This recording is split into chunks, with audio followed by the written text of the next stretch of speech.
The newest member of the Evergreen Public Schools Board of Directors is Rob Perkins. The school board unanimously selected Rob to fill the vacant District 2 position. He replaces longtime board member Joan Skelton, who resigned to focus on family and volunteer work. Rob will serve out the remaining term until the November 2015 election. He sat down with Pacific Middle School principal Kathy Stellfox to talk about his educational background and priorities. Rob, we've known each other a long time. But I'd like you to tell us a little bit about your history here with Evergreen. Well, my history goes back to 1978-79 when my family moved into Vancouver. And when they asked around which schools to go to, everyone told them, come to Evergreen, and so I ended up at Marion. And then moved on from there to Y East and through Mountain View and graduated in 1987. And you know this. But you were my 8th grade English teacher. I was. And it's interesting that the only assignment that my mother kept, she kept, files on all the kids. And the only assignment that she kept was our first writing assignment from your 8th grade class, in which you gave me an A grade and wrote "Great Writer, Robert" on the front of it. And she kept that and nothing else from those years. And well, I'm then glad I handed could it to me. contribute to your file. So it was nice to remember that when you came to be principal here and took charge of this place when my kids were enrolled. And it's nice to have had your kids here. You've volunteered a great deal. All 5 of your kids have been through the system. And tell us a little bit about some of the volunteering you've done. I started with a PTA and a little classroom volunteering when my oldest was in kindergarten in the 1st grade at Harmony right next door.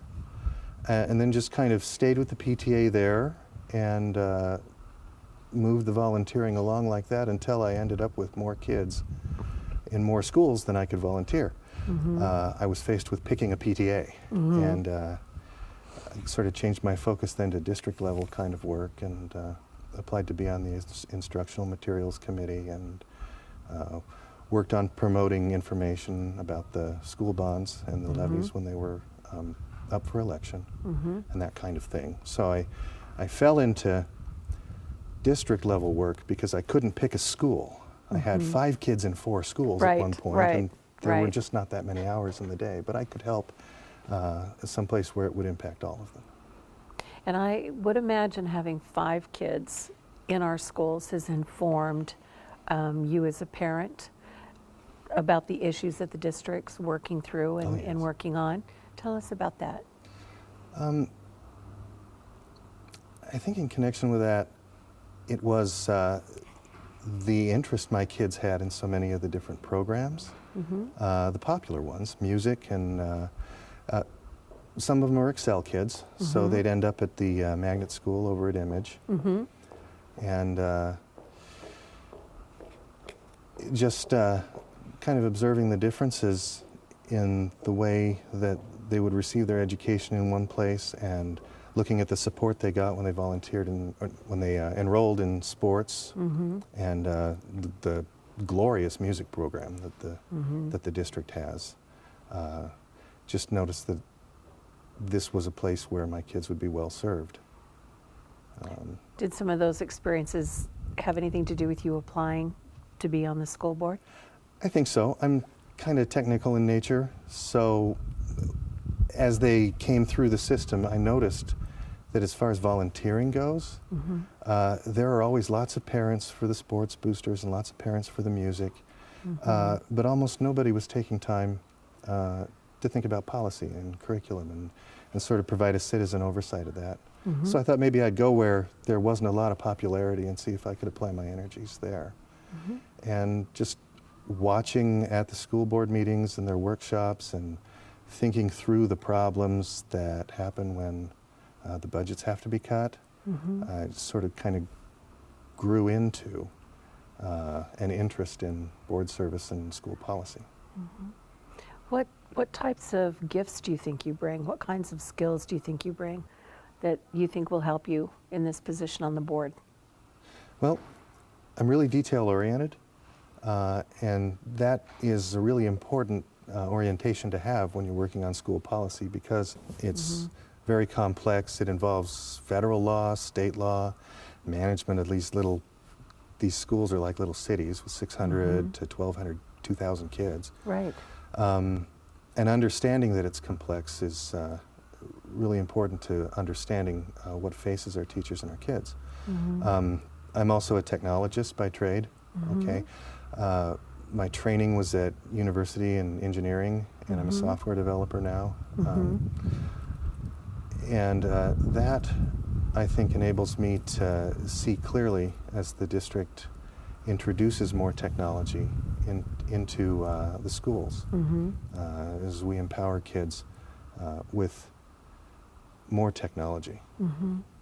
Do you have some special thinking or thinking around technology in the classrooms or in the buildings that you think you'll bring to the board and share? I think so. A lot of school districts around the country are starting to see some real results from supplying every child with a device for use, at least in the classroom. And some districts have gone so far as to involve their whole area and all of the community elements there. Mooresville, North Carolina is one example. They worked with the town to make sure that all of the homes had an internet connection, and then they supplied all of the children with a laptop computer that they could take home and that could be theirs for the whole time that they were enrolled in the schools. And what they found, among other things, is that it really did even the playing field. It made it possible for the poorest children who would never be able to have access to this technology to learn at the same level and at the same pace as a child from the wealthiest families. So I hear you saying to remove the status connected with some of the technology kids have. Pretty much. So if that everybody all gets a would have it. device, and they're all the same device, Right. then there are no haves and have-nots when Right. it comes to learning. Right. Okay. Are there any special interests that you have besides technology, things that you want to work on? I think there are some basic misunderstandings about what's going on in schools. And I think the public picture of what's going on in schools is more negative than it should be. Less positive, more negative. A lot of that has to do with federal politics, which the kids don't see. But that helps build this misconception about what's going on in our classroom. And I'd really like to be able to describe what's really going on in our classrooms and characterize what the standards are and how we're applying that to serve the kids. Okay? I want to be able to describe, too, the level of professionalism that teachers have and their dedication. Because as I've been watching things over the last 8 years that I've been involved at district level things, there is more love and more professionalism around the kids than I think people understand. And that's what you see when you visit classrooms and visit schools? Oh, yes. I took a turn through Harmony Elementary School a couple of weeks ago, and it was really easy to see when you watch them in action how competent the teachers are and how much they care. That's great. That's great. Are there some things that you're looking forward to as a board member? I'm looking forward to awarding diplomas to happy graduating Tell seniors. me why. Well, it's a lot of work to get a high school diploma. You start, and I'm sure that the district, all of the district, everywhere, has started to think about, all the people and all the teachers are thinking about that graduation moment from kindergarten on forward. The district has this great goal to take care of kids so that they don't feel like they have to drop out of school. That's right. And I really support that. And it's nice to see that kind of thinking come forward. But they do. They have to study English for 4 years in high school. They have to study math for 3 years. And it has to matter.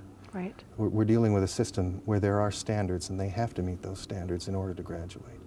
They have to perform community service for 15 hours. So when they get that diploma, it's a meaningful thing.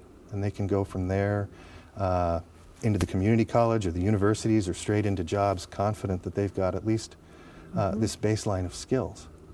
And so I want to see them partying. Happy to be finished and happy to receive the first big credential of their lives, really. And you'll get to say good for you. I'll get to say good for you. Well, I want to say good for you. Thank you. From the time of being my student to now, I was pleased when I walked into that board meeting and saw that you were the one that had been selected. I wish you the best. I know it's going to be great for Evergreen to have you on the board. So my best wishes. Thank you very much.